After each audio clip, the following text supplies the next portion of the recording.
नमस्कार, DD news Rajasthan के इस विशेष कार्यक्रम में आपका स्वागत है। मैं हूं आपके साथ विकास। आज बात करेंगे उनकी जो हमारी मानवता की जो सांस्कृतिक विरासत है उसके संरक्षक है, जो हमारी जैव विविधता के संरक्षक है, जो प्रकृति का संतुलन बनाकर रखते हैं। जी हां, आज बात करेंगे हमारा गर्व, हमारा स्वाभिमान, हमारे देश की जो आदिवासी जनजातियां हैं उनके सशक्तिकरण की, उनके वर्तमान परिप्रेक्ष्य में क्या कुछ चुनौतियां उनके समक्ष आ रही, उनकी बात करेंगे। हर साल 9 अगस्त को पूरे विश्व में विश्व आदिवासी दिवस इसलिए ही मनाया जाता है। इसी विषय पर चर्चा करने के लिए स्टूडियो में आज हमारे साथ में बेहद ही खास मेहमान मौजूद हैं। मैं उनसे आपका परिचय करवा देता हूं।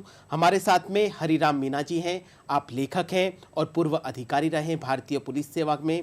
आप पुलिस सेवा में 35 साल तक अपनी उत्कृष्ट सेवाएं दी हैं। सर, आपका बहुत बहुत स्वागत है। नमस्कार। नमस्कार। जैसा कि सर आज हम चर्चा करने जा रहे हैं, अनुसूचित जो जनजातियां हैं उनका जो सशक्तिकरण है वो आज़ादी से लेकर अब तक किस तरीके से हुआ है, क्या कुछ चुनौतियां उनके समक्ष आ रही है और किस तरीके से उनको समाज की मुख्य धारा में ला सकते हैं, इस विषय पर हम चर्चा करने जा रहे हैं। सर, आपसे सबसे पहले हम ये समझना चाहेंगे जो आदिवासी शब्द है इसके क्या कुछ मायने हैं।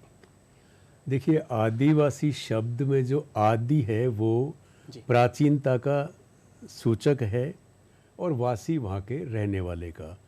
तो आदिवासी का मतलब हुआ कि किसी धरती पर, किसी राष्ट्र पर, किसी भूखंड पर जो ज्ञात प्राचीनता के अर्थ में सबसे पहले से रहते आए हैं, वहाँ के वो मूल निवासी है। बट वो ज्ञात प्राचीनता के अर्थ में है, अनंत काल से रह रहे हैं, ये हम साबित नहीं कर सकते, चूँकि सारी मनुष्यों के जो आदितम पुरखों का निकास और विकास हम अब तक अफ्रीका से मानते रहे हैं। जी जी, बिल्कुल। आदिवासी जनजातियां वो जनजातियां हैं जिनकी परंपराएं, जिनकी भाषाएं और जिनकी जो ज्ञान प्रणालियां हैं वो सदियों से, पीढ़ियों से लगातार चली आ रही है और जो समाज की वर्तमान परिप्रेक्ष्य में मुख्य धारा में जुड़ने की लगातार कोशिश कर रहे हैं। जी हाँ जी। जो अगर आप आदिमता बनाम आधुनिकता के विशेष संदर्भ में समझें तो आदिवासियों की ज्ञान परंपरा और जीवन शैली की परंपरा प्राचीनता के निकट रहती आई है और वो आधुनिकता की तरफ जो उनकी गति है, यात्रा है, वो बहुत धीरे धीरे हुई है।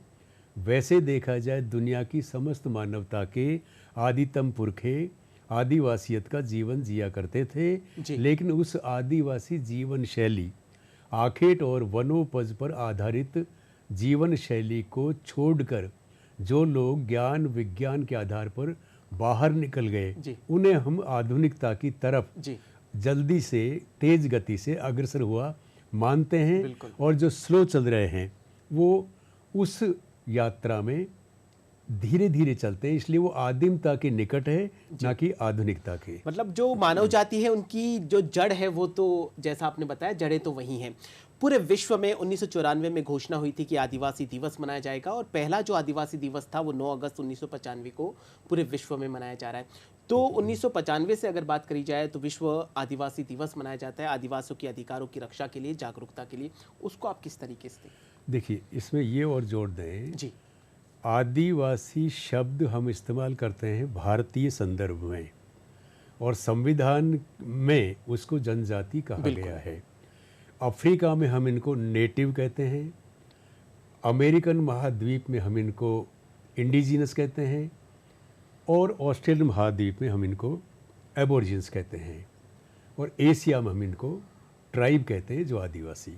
अब जो आपने बताया, यूएनओ ने 9 अगस्त को आदिवासी दिवस, विश्व आदिवासी दिवस घोषित किया और आदिवासी समुदाय पूरे विश्व भर में विकास और आधुनिक लोकतंत्र से और भौगोलिक दृष्टि से अलग थलग रहे, जुड़ नहीं पा रहे थे वे। इसलिए 1995 से लेकर 2004 एक दशक और 2005 से लेकर 2014 दूसरा दशक, इन 20 वर्षों को यूएनओ ने आदिवासियों के लिए विशेष रूप से मूलवासी दशकों के रूप में घोषित किया, ताकि प्राथमिकता के आधार पर इनको आधुनिक प्रगति से जोड़ा जा सके। बिल्कुल बिल्कुल सही फरमाया आपने कि प्राथमिकता के आधार पर इनको आधुनिक प्रकृति से जोड़ा जाए। और जो 2025 की सर जो विषय है वो भी यही है कि आदिवासी लोग और कृत्रिम बुद्धिमत्ता के साथ साथ उनकी कृत्रिम बुद्धिमत्ता का उपयोग करते हुए उनके अधिकारों की रक्षा करना है और उनका जो भविष्य है उसको एक सुनहरा आकार देना है। जी बिल्कुल। इस वर्ष का 2025 का जो थीम है वो है आदिम ज्ञान परंपरा और एआई एवं अन्य आधुनिक तकनीकियाँ। तो इन तकनीकों से उसको कैसे जोड़ा जाए, क्योंकि दो धाराएं ज्ञान की चली आ रही है, एक परंपरागत चली आ रही है जिसको अपन डोमेस्टिक इंडिजिनस कहते हैं, और एक चली आ रही है आपकी ज्ञान विज्ञान के आधार पर बौद्धिक विकास, जिसका लेटेस्ट मॉडल या रूप फॉर्म हमको एआई के रूप में मिलता है, ग्रोक के रूप में मिलता है, मेटा के रूप में मिलता है, वगैरह वगैरह, और वो बहुत तेज़ गति से अग्रसर हो रहा है।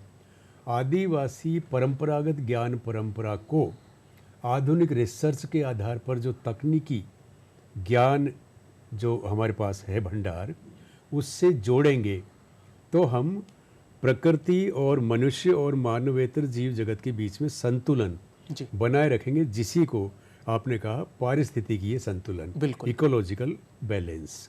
इकोलॉजिकल बैलेंस कहते हैं। और दूसरा सबसे बड़ी बात, क्योंकि आज जो 21वीं सदी का जो युग है वो टेक्नोलॉजी का युग है, हर विज्ञान हर क्षेत्र में मतलब अपनी एक नए ही विकास के नए स्तंभ स्थापित कर रहा है। तो ऐसे में जानना और ये काम करना भी बेहद ज़रूरी है कि जो हमारी आदिवासी जनजातियाँ हैं वो भी समाज की मुख्य धारा में आए, और उसके लिए बहुत ज़रूरी है कि उनको आधुनिक टेक्नोलॉजी के साथ में जोड़ा जाए।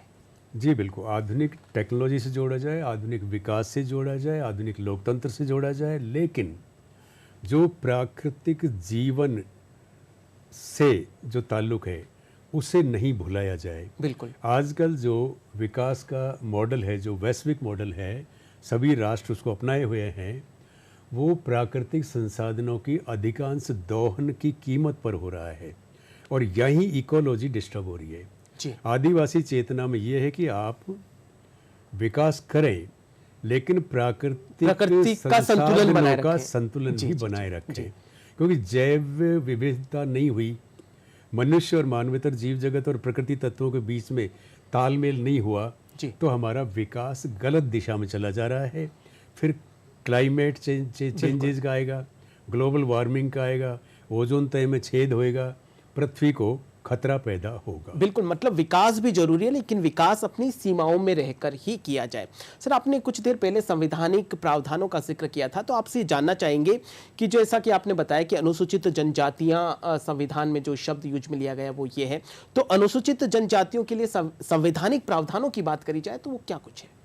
देखिए, भारत लंबे अरसे तक गुलाम रहा, और खास करके जो ब्रिटिश पीरियड था उपनिवेशवाद का, वो करीब पौने 200 साल तक का रहा, और वही एक ऐसा पीरियड था जिसमें विदेशी आए, सत्ता किया और यहाँ लूट किया और यहाँ की संपदा को बाहर ले गए। उससे पहले भी लोग आए हैं, लेकिन वो यहीं रच बस गए और भारतीयता में समाहित हो गए। तो ब्रितानी हुकूमत के बाद जब आज़ाद हुआ भारत 1947 में, तब एक कि भाई एक राष्ट्र की अवधारणा और सभी लोगों को जो कॉन्स्टिट्यूशन की जो आत्मा है, प्रारूप, उसमें समतावाद है, सामाजिक न्याय है, गणतंत्र की बात की जाती है। तो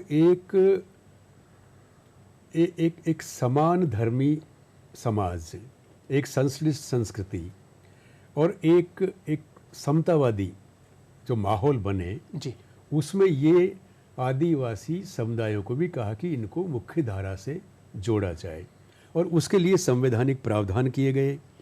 उसके लिए 342 अनुच्छेद है संविधान का, 5वीं 6ठी अनुसूचियां हैं। उसके लिए राष्ट्रपति के द्वारा घोषित करने के बाद में किसी समुदाय को जनजाति का दर्जा दिया जाने की व्यवस्था है। उसमें इनकी सांस्कृतिक भाषिक पहचान की संरक्षण की बात आती है। इसमें इनके शिक्षा के और सांस्कृतिक अधिकारों की बात आती है, आर्टिकल 46 जो है। और उसके बाद में संविधान की भावना के अनुरूप कुछ अधिनियम बनाए जाते हैं, जिनमें पेसा एक्ट जो पंचायती राज का एक्सटेंशन करता है आदिवासी विकास के लिए, जिसमें वनाधिकार है, तो ये कानून है। देन कुछ नीतिगत फैसले हैं, जी भारतीय वन नीति है, भारतीय विस्थापन नीति के बाद पुनर्स्थापन की नीति है, वन्य ग्रामों की कॉन्सेप्ट है। तो आदिवासियों के पंडित जवाहरलाल नेहरू भारत के प्रथम प्रधानमंत्री ने पंचशील का सिद्धांत दिया जी। कि भाई उनमें विकास करो, उनकी सहमति से उनको जोड़ते हुए, जी थोपो मत विकास उन जी। पे। तो ये सारी व्यवस्थाएं हैं। एसटी आयोग अलग से है, सुप्रीम कोर्ट के भी कई महत्वपूर्ण फैसले हैं। तो ये सारी चीज़ें पर्याप्त है बिल्कुल। अगर इनको ढंग से देखा जाए। मतलब संवैधानिक प्रावधान तो लगातार संविधान में है ही है। इसके अलावा जो केंद्र सरकार है, जो राज्य सरकार है, लगातार इन आदिवासी जो जनजातियां हैं उनको मुख्य धारा में लाने का कार्य कर रही है। प्रधानमंत्री नरेंद्र मोदी के नेतृत्व में जो सरकार बनी है लगातार प्रयासरत है कि आदिवासियों को कैसे मुख्यधारा में लाया जाए। यहां तक कि कई ऐसे कार्यक्रम होते हैं जहां पे प्रधानमंत्री नरेंद्र मोदी जी खुद वहां पर पहुंचते हैं, अनुसूचित जनजातियों के कार्यक्रम में पहुंचते हैं और उस सांस्कृतिक कार्यक्रमों में खुद शामिल होते हैं। तो ये कितना बड़ा है कि जब देश के प्रधानमंत्री जब उन कार्यक्रमों में पहुंचते हैं। देखिए, जी आपने बात किया वर्तमान प्रधानमंत्री नरेंद्र मोदी जी की। जी उनकी अगुवाई में भारत की आज़ादी के लिए ब्रितानी हुकूमत से लड़ने वाले आदिवासियों को, जी आदिवासी नायकों को, आदिवासी आंदोलनों को, उनको पहचान दिलाने के लिए उन्होंने स्वयं बिरसा मुंडा की जन्मस्थली पर एक कार्यक्रम किया। जी बिरसा मुंडा की प्रतिमा का अनावरण करते हुए वर्ष 2024 15 नवंबर बिरसा मुंडा की जयंती है। तो 15 नवंबर 2024 से 15 नवंबर 2025 तक का ये जो साल है, इसको आदिवासी गौरव वर्ष के रूप में बिल्कुल घोषित किया। और उसके लिए आदिवासी मुद्दों पर चर्चा करने के लिए जगह जगह राष्ट्रीय संगोष्ठियाँ की जा रही है। अभी भी कल से और आज, मतलब 7 और बिल्कुल, 8 बिल्कुल। अगस्त को राजस्थान यूनिवर्सिटी में भी एक कार्यक्रम चल रहा है जो जी। ICSSR, जी Indian council of social sciences research के द्वारा आर्थिक मदद के से किए जा रहे हैं। जी। तो ये जो चर्चा हो रही है, विमर्श हो रहा है आदिवासी मुद्दों को लेके, उसमें भावना ये है, मकसद ये है कि आदिवासी जो मुद्दे हैं उन पर गहराई से सोचा जाए और आदिवासी उत्थान की योजनाओं को बिल्कुल आगे बढ़ाया। आगे जैसे बढ़ाया आप बात करें सशक्तिकरण की, तो जनजातीय सशक्तिकरण की गति को तेज किया जाए। आपने आदिवासियों के मसीहा बिरसा मुंडा का जिक्र किया, तो जो राजस्थान का जलियांवाला बाग हत्याकांड है, जो मानगढ़ हत्याकांड हुआ था, वहां पर खुद प्रधानमंत्री नरेंद्र मोदी जी उस धाम में पहुंचे थे और उसको एक बहुत विश्व स्तर पे एक पहचान मिली। जी, देखिए, मानगढ़ की घटना बहुत महत्वपूर्ण है। मैंने तो उस पर लंबा शोध किया है, करीब 15 साल। और धूणी तपे तीर नाम से मेरा नॉवेल है जी जो देश की करीब 80 यूनिवर्सिटीज़ के कोर्स में है। जी और वो 1913 में 17 नवंबर के दिन ब्रितानी हुकूमत और देसी सामंती फौजों से लड़ते हुए करीब 1,500 आदिवासी मानगढ़ की पहाड़ी पर शहीद हुए थे, जी जो बांसवाड़ा ज़िले में पड़ता है। तो उस जगह को पहचान दिलाने के लिए, उसका सम्मान करने के लिए प्रधानमंत्री जी के वहाँ जाना बहुत महत्वपूर्ण है। और उनसे ये भी मांग की जा रही है कि इसको राष्ट्रीय स्मारक घोषित किया जाए। और हम उम्मीद करते हैं कि भविष्य में उसको राष्ट्रीय स्मारक घोषित कर दिया जाना चाहिए। बिल्कुल। तो राजस्थान के आदिवासियों का भी आज़ादी की लड़ाई में बड़ा योगदान रहा है। इसी तरह की एक घटना सिरोही जिले के भोला बिलोरिया ट्विन विलेजेज हैं, रोहिड़ा के आगे पिंडवाड़ा तहसील में, वहाँ भी एक घटना हुई थी जो एक ही आंदोलन का पार्ट था। और वहाँ भी करीब 800 भील और गरासिया आदिवासी शहीद हुए थे। जी बिल्कुल बिल्कुल। सर, आप किस तरीके से देखते हैं आज़ादी से लेके अब तक जो अनुसूचित जनजातियों का जो विकास की जो मुख्य धारा में आने का जो चल रहा है, उसको आप किस तरीके से देखते हैं?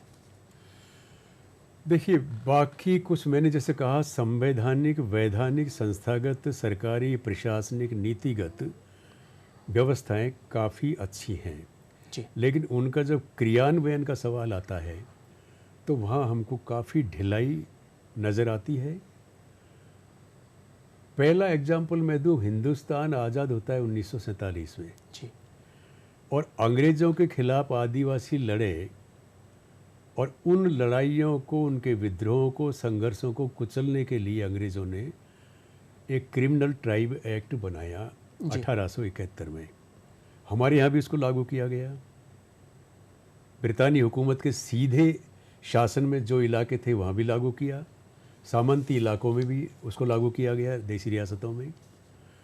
क्रिमिनल ट्राइब एक्ट 1947 आज़ादी के साथ ख़त्म हो जाना चाहिए था, जी लेकिन उसका खात्मा होता है 5 वर्ष बाद जी 1952 में।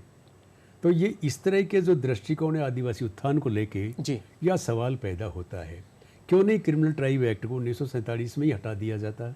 जी। क्यों उसको 5 साल वेट कराया गया और फिर 1952 में जाके वो हैबिचुअल ऑफेंडर्स एक्ट से रिप्लेस किया जाता है? जी। लेकिन 1950 में संविधान बना, काफ़ी कुछ जोड़ा गया, काफ़ी कुछ हटाया गया। संविधान को बनाने के लिए कई देश के संविधानों का अध्ययन किया गया। आपने 1952 का जिक्र किया। उसके बाद से अगर बात करी जाए तो जो विकास का जो क्रम है अनुसूचित जनजाति को, लगातार बढ़ता गया और मुख्य धारा में आने का क्रम भी, और उसका एक सुनहरे भविष्य का निर्माण हम सबको दिखाई दे रहा है। वो मैंने एक एग्जाम्पल दिया है कि 1950 में संविधान लागू हो जाता है, आदिवासी उत्थान की योजनाएं भी शुरू हो जाती हैं। बिल्कुल।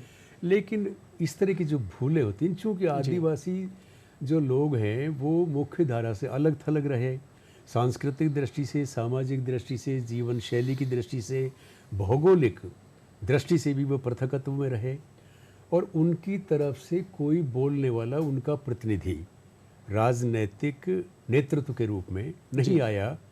हालांकि जयपाल सिंह मुंडा एक बहुत बड़ी हस्ती है आदिवासियों में, जो संविधान निर्मात्री सभा के सदस्य थे। वैसे 6 ट्राइबल सदस्य थे, बट वो एक मुखर सदस्य थे जो अपनी बात को बहुत प्रभाव के साथ में रखते थे, और उनका बहुत बड़ा योगदान है आदिवासी उत्थान की जितनी योजनाएं संविधान में समाहित की गई है उनको, उनके पीछे। जी बिल्कुल, आपने सही बताया। और देश की जो राष्ट्रपति है, मौजूदा राष्ट्रपति है द्रौपदी मुर्मू जी, वो भी उसी समुदाय से आती, वो भी एक बड़े फक्र की बात है। हाँ, आदिवासियों को राष्ट्रपति के पद पे लाने से एक मनोबल बढ़ता है कि देखो भाई, आदिवासी देश का भारत सर्वोच्च पद पे सर्वोच्च सुशोभित पद पर जी। सुशोभित है। जी वो एक अपनी जगह महत्वपूर्ण है। लेकिन मैं फिर कह रहा हूँ कि जो हमारी भावना है, ये देखो अच्छी भावना है कि राष्ट्रपति के पद पे आदिवासी को स्थापित किया गया या नियुक्त किया गया या उनको निर्वाचित किया गया जी। लेकिन वो भावना जब तक हमारे सारे पॉलिटिकल लीडरशिप में, ब्यूरोक्रेसी में, जो सरकारी नीतियों को क्रियान्वयन करने वाले अधीनस्थ कर्मचारी हैं उनमें, उन सब में जब तक वो भावना नहीं होगी जी तब तक आदिवासी उत्थान की गति तेजी नहीं पकड़ जी पाएगी। बिल्कुल, आप बिल्कुल फरमा रहे हैं कि गति को तेज करने के लिए लगातार कार्य किया जा रहा है, और सुधार की जो गुंजाइश है, उस जो गुंजाइश है, वो जो गुंजाइश की जो दर है वो तो लगातार चलती रहती है, और उसमें लगातार जैसा आप बता रहे हैं, और सुधार के हमें सकारात्मक परिणाम भी हमें दिखाई दे रहे हैं जो हमारे समक्ष है। जी बिल्कुल। लेकिन सर अगर आप कंपेयर करें, जैसे आरक्षण के बल पर राजनीतिक प्रतिनिधित्व हो रहा है जी, आरक्षण के बल पे सरकारी नौकरियों में प्रवेश हो रहा बिल्कुल। है, अन्य जो नीतियाँ हैं उनके तहत उनको आर्थिक सहायता दी जाती है, शिक्षा का स्तर भी बढ़ा है जी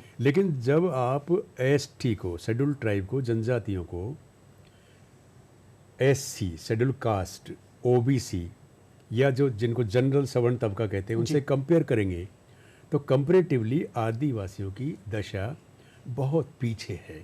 इसलिए उन पे और विशेष प्रावधान हैं, लेकिन उन विशेष प्रावधानों को विशेष भावना के तहत जब तक आप लागू नहीं करेंगे तब तक वो गति नहीं पकड़ पाएगा।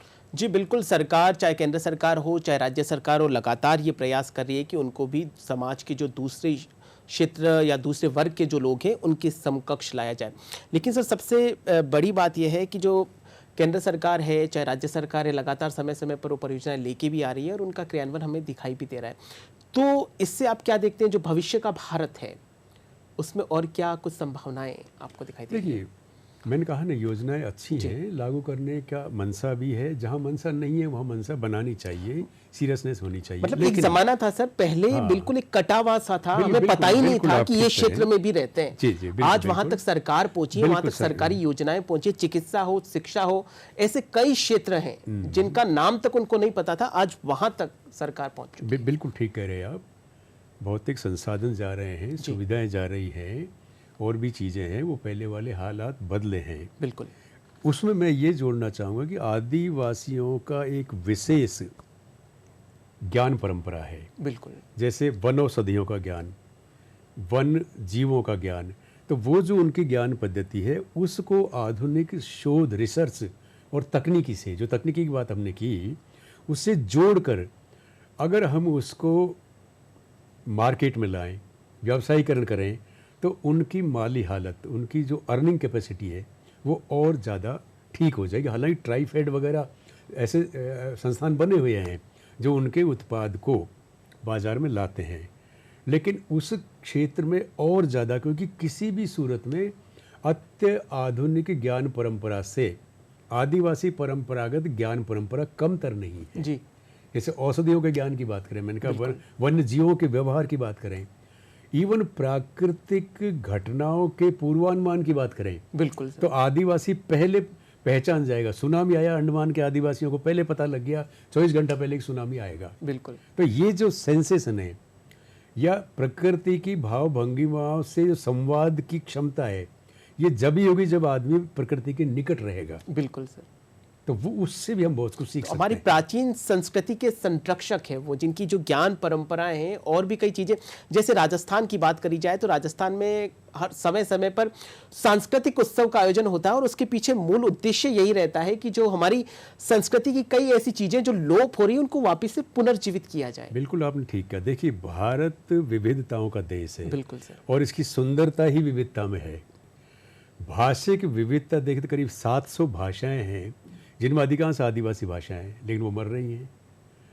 सांस्कृतिक आयोजनों की आपने बात की, किसी भी बड़े सांस्कृतिक आयोजन पर मंच पे जो अपन देखते हैं, नृत्य है, गीत है, उनका जो अधिकांश है प्रस्तुतियां, वो आदिवासियों के द्वारा है। बिल्कुल सर। अगर उन आदिवासियों की इस सांस्कृतिक परंपरा को, धरोहर को, विरासत को जी, सुरक्षित नहीं किया तो आपके पास बचता क्या है फिर? बचता क्या? बिल्कुल। अगर आप नॉर्थ ईस्ट के 8 स्टेट्स को हटा दें तो वो रंग बिरंगी खूबसूरत प्रस्तुतियां कहाँ मिलेंगी आपको? बिल्कुल सर। राजस्थान में अगर आप दक्षिण राजस्थान के भीलों को या पूर्वी राजस्थान के मीणों को या गरासियों को या शहरियों को, हाड़ौती वालों को, उनकी जो प्रस्तुतियां, अद्भुत प्रस्तुतियां हैं, उन्हें हटा दें तो आप कितने कमज़ोर हो जाएंगे। अगर गौरी नृत्य को, प्रस्तुति को हटा दें, आपकी सांस्कृतिक जो समृद्धि है जी, कितना कम हो जाएगा। तो इसलिए सांस्कृतिक खूबसूरती उनकी, भाषिक विविधता, पहनावा, खान पान, बहुत सारी उनके तो घर में, घर छोटा है, घर कच्चा है, झोपड़ी है, लेकिन प्रवेश से लेकर के और वापस निकास तक सब कुछ सौंदर्यमय है। उसमें मांडुना मंडे होंगे, गैरू और खड़ी से चित्रकारी होगी, चूल्हा चाकी तक में सौंदर्य बहुत नजर आएगा आपको, फर्श पे आएगा, दीवारों पे आएगा, इवन कंडे रखने की जो जगह है, बिटोड़ा कहते हैं जिसको, जी जी जी, उस तक को वो लिपाई पुताई करके सजाते हैं। जी। मतलब ये जो हमारी सांस्कृतिक विरासत है वो सुरक्षित रहेगी, तभी तो आने वाली पीढ़ियां समझ सकेगी कि हमारे पूर्वज भी, पूर्वजों के पास में भी ये विरासत थी। और इसी को लेकर केंद्र सरकार अतुल्य भारत है, जानो अपना देश, कई तरह की योजनाएं चला रही है, जिसमें एक राज्य के कुछ स्टूडेंट दूसरे राज्य जाते हैं और वहाँ की जो लोक कला है, संस्कृति है, परंपरा है, उनके बारे में ज्ञान लेते हैं। जी हाँ, ये सांस्कृतिक आदान प्रदान भारतीय संस्कृति को और समृद्ध बनाएगा। जी, ये एक बेहतर भविष्य का सूचक है। बिल्कुल सर। और राजस्थान की बात करी जाए तो राजस्थान सहित अन्य जो राज्य है वहाँ पे, जैसे बांसवाड़ा में जो तीरंदाजी खेल है, तो उदयपुर में तीरंदाजी एकेडमी बनाई गई है। मतलब खेलों के प्रति भी, मतलब खेल जो है, उस खेल की जो मुख्य धारा उसमें लाने के लिए भी जो जनजातियां हैं, अनुसूचित जनजाति, उनको भी लाने के पूरे प्रयास किए जा रहे हैं। जो मैंने कहा ना, परंपरागत ज्ञान पद्धति जो है, जैसे लिम्बाराम कहाँ से आया? जी, आपने प्रतिभा खोज का जो एक योजना के तहत खोजा उसको जी, और वो तीरंदाजी में माहिर निकला, उसने भारत का नाम रोशन किया दुनिया में। तो उनका जो भाग दौड़ है, तीरंदाजी है, उछल कूद है, इवन जो ये एक्रोबेटिक्स है, ये सारी चीज़ों को आप सामने लाइएगा। भारत महोत्सव हुआ था, जितनी चीज़ें सामने आई। बिल्कुल। मतलब जो छुपी हुई चीजें हैं उनको हकीकत के धरातल पे उनको सामने लाइए, पहचान लोगों को दीजिए, बताइए। मंच दीजिए, जी, माध्यम दीजिए। बिल्कुल सर, बिल्कुल आगे आएंगे बिल्कुल सर। वो। अंतिम प्रश्न, 2047 तक भारत को विकसित राष्ट्र की श्रेणी में लाना है, ऐसे में जो अनुसूचित जनजातियां हैं, जो आदिवासी समुदाय है, उनकी क्या कुछ भूमिका रहने वाली है मुख्य धारा में आने के बाद? एक बड़ा सवाल उठता है कि प्राकृतिक संसाधनों की कीमत पर, उनके अंधाधुंध दोहन की कीमत पर जी। अगर विकास करते हैं जी तो उस विकास का जो हिस्सा भागीदारी है, जी वो जिस जगह पे ये प्राकृतिक संसाधनों का दोहन हो रहा है, जी। वो किसने किसने संरक्षित किए? जी। आदिवासियों ने, जनजातियों ने कस्टोडियन या ट्रस्टी के रूप में उनका हजारों सालों से संरक्षण किया। जी तो विकास अगर उनके इलाके में प्राकृतिक संसाधनों को आप खोज करके इस्तेमाल करके कर रहे हैं, जी तो उसका जो हिस्सा है जी वो उनको मिले। अगर उनको बिजली वहाँ मिले, बना जी। रहे हैं तो बिजली उनको भी दी जाए। जी, बिजली जी। आप 300 किलोमीटर दूर ले जा रहे हैं। आप विकास इसमें करें, विकास सुप्रीम- के जो सारे सुप्रीम लाभ हैं। कोर्ट- सुप्रीम जी कोर्ट का एक जजमेंट भी है, समता जजमेंट जी। 1997 का, जी। साफ लिखा हुआ है उसमें 20% आप उसमें करेंगे, जी। बट हो नहीं रहा। और लगातार केंद्र तो सरकार और अगर ये राज्य होता है सरकार तो जी बेहतर भविष्य की हमें उम्मीद बिल्कुल बिल्कुल कर लगातार सकते हैं। केंद्र सरकार और राज्य अगले- सरकार इस दिशा जी। में लगातार सोच अगले रही है। 20-22 साल में जो आपने कहा, बिल्कुल, बिल्कुल, 2047 तक उम्मीद करते हैं जी बेहतर सर। भारत, बेहतर बेहतर भारत और आदिवासी विकसित भारत का निर्माण हो और बेहतर भविष्य जी जी ये जी। सामने आए। बिल्कुल सर। सर, आज आप इस प्रोग्राम में पधारे और इतनी सरलता और सहजता के साथ में अपने विचार रखें, इसके लिए आपका बहुत बहुत धन्यवाद। विकास जी नमस्कार, जी, दूरदर्शन को मेरा प्रणाम। डीडी न्यूज राजस्थान के आज के इस विशेष कार्यक्रम में फिलहाल के लिए इतना ही। आप देखते रहिए आपका अपना चैनल डीडी न्यूज राजस्थान। नमस्कार।